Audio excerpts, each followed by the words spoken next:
Hello, science students. Welcome to today's lesson about waves and technology.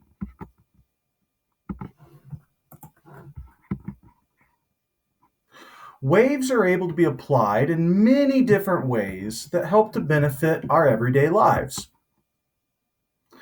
Our understanding of waves and their properties can be used in many different fields.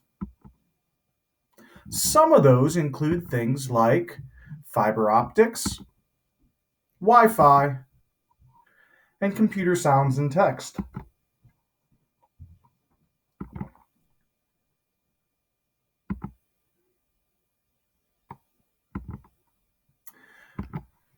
Fiber optics are these very long, thin, flexible threads of glass or plastic. These threads are as tiny as one of your hairs, but they're bundled together to form a cable of lots of different strands, and each of those threads is able to transmit light waves from one end to the other. These fibers are much more superior to the traditional metal wires that we used to use for transmitting signals because they are able to pass that signal over long distances without it being absorbed or losing any of that information. Those metal wires end up transferring some of their energy to heat, and they have a distance that they can only go so far before you got to send them through another device to re-amplify and resend that signal. These fiber optics are also able to transfer much larger amounts of data. They can send many more pieces of information much quicker for their size than the metal wires. They also are not affected by other electromagnetic waves that could interfere with the signal. Those metal wires react to electromagnetic waves. So, for instance, if a magnet is placed next to that wire, the information may not get transferred on a traditional metal wire, but with these fiber optic wires or fiber optic cables, they aren't affected by them.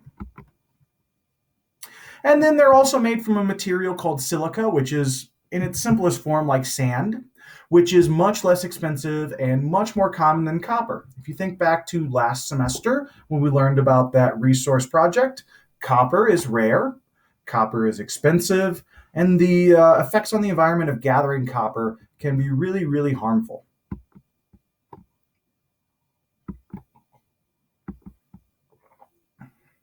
Another interesting thing occurs because a single fiber can carry multiple signals by sending out multiple wavelengths of light. And if you recall, those different wavelengths of light are different colors.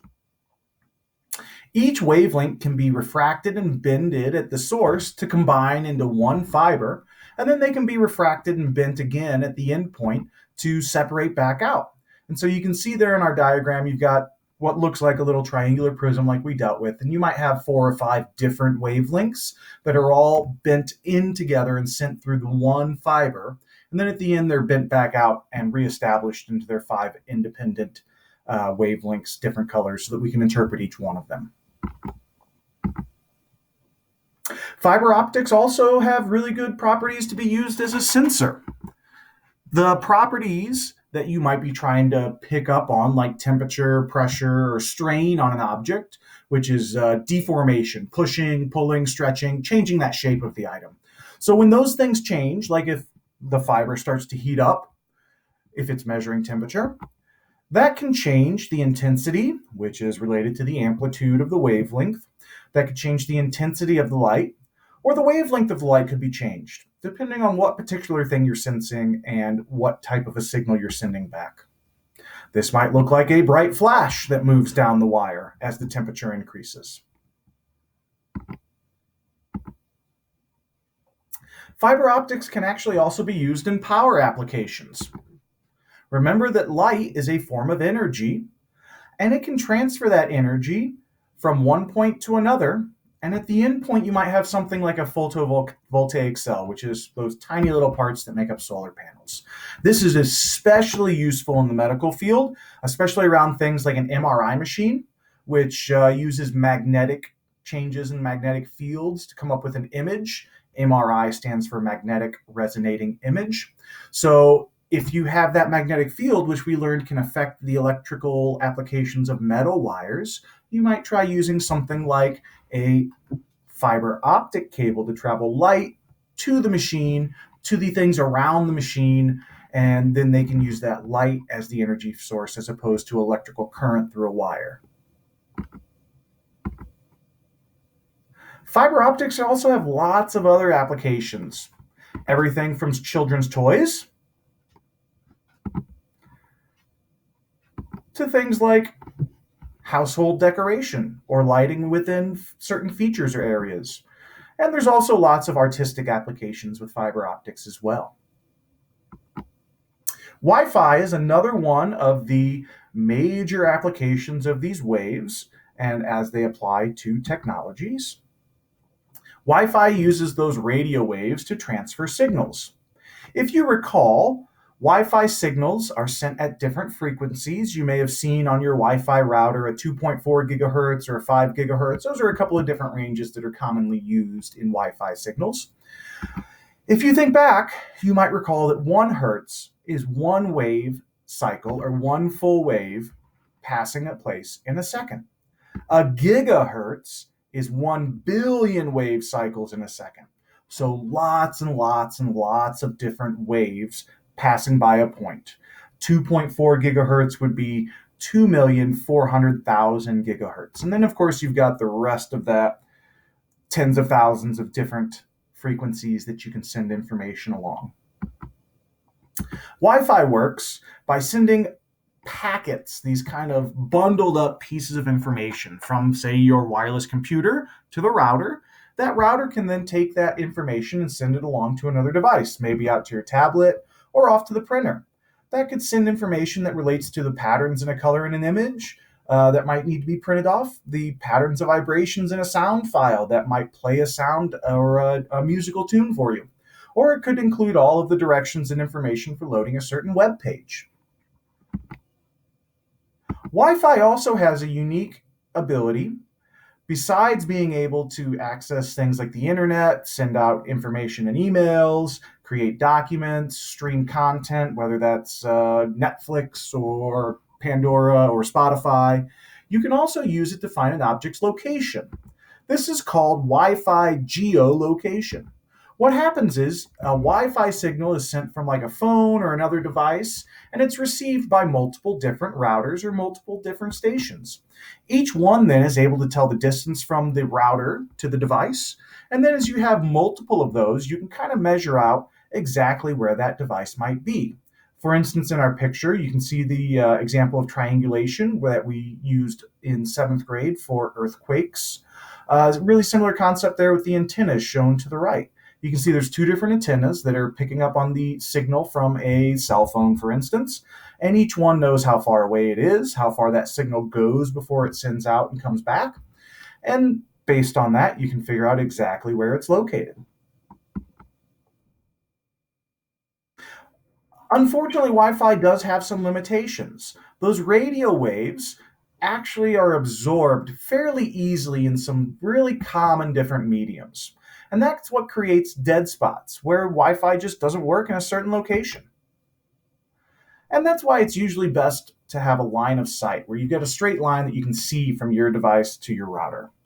Now, of course, lots of materials don't absorb those radio wave frequencies, but in this example in the picture, you can see that there might be like a metal filing cabinet or a mirror that might absorb those Wi-Fi signals, those radio waves, and then of course everything in line behind it is a bit of a dead spot.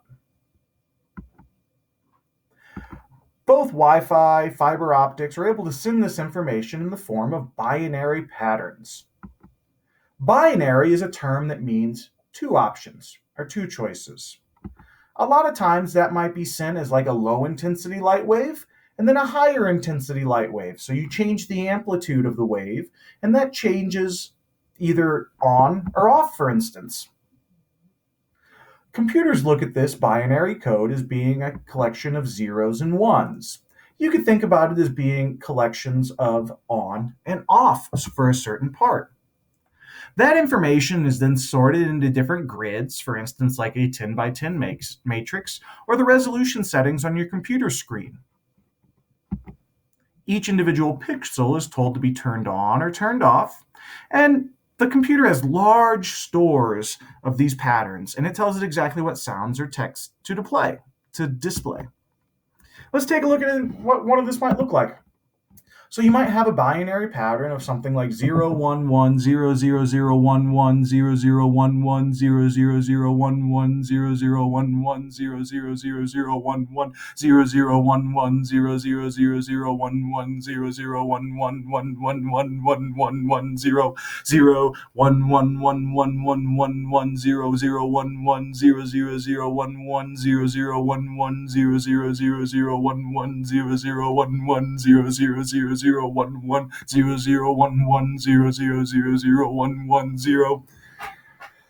Whew. And that might look something like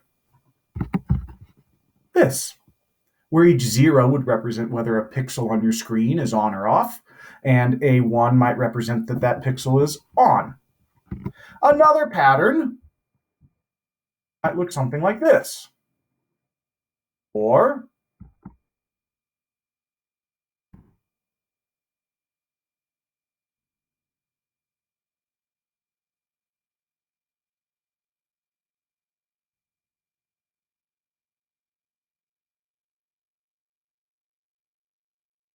recall that these radio frequencies through things like Wi-Fi and fiber optics are able to transfer billions of these pieces of information a second.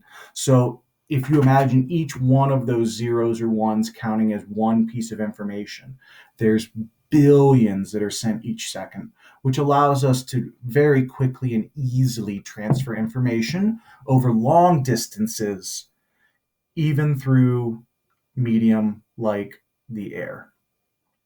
Thank you for your attention. I hope you have a wonderful day.